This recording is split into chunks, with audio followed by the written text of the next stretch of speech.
A mentor of mine told me many years ago, you pay rent 7 days a week, 24 hours a day. And I didn't understand that. I said, well, I thought we owned the property. But there was a rent factor you're paying. You're paying for the building for 24 hours a day. And it's up to us to figure out how to squeeze as much out of that 24 hours that we can.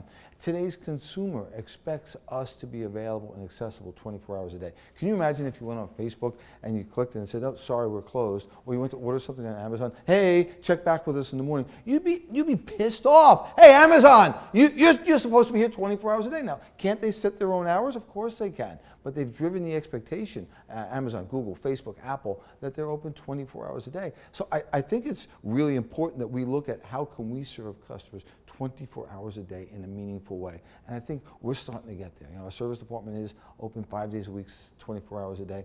Initially, we lost money, but we knew that going in. We know it's going to take a while, but we were able to serve the firemen, the police officers, the Uber drivers, the medical assistants that work overnight, and to provide that service for them. Imagine if you're an Uber driver, your car is your office. You can't have that car tied up for service because you're out of business. So you're able to service the car while you sleep, get the car ready, go to the dealership, pick up your car, and boom, you're in business. And I think this is what customers are expecting.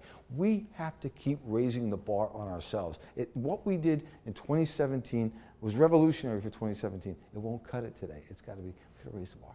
I give myself the excuse that we're landlocked. We can't go and grow any more spaces in the shop, so what can we expand? And what we could expand with the hours that we're open, right? We can increase our capacity doing that. And then we found there's a whole class of workers that like the opportunity to moonlight, to work at night, and maybe do something else during the day. And maybe there's somebody that's got to babysit the kids during the day, and so that they can work at night. And so when we opened up the shop, we saw a good receptivity to the marketplace. And as we start letting people know about it, people say, oh, hey, okay, after I get done work, I'll drop the car off, I'll go home, I'll eat, and I'll come back later and pick up the car, or pick it up in the morning. And let's face it, the average driver is using the car about 5% of the time. That means 96% of the time the car is sitting. So why not make better use of the customer's time when they're not using the car to service it? Your car doesn't need you to be there while it's getting serviced. We don't even need you there to pay. You can pay on the phone, and we'll send the car to you. We'll send it to your office, to your home,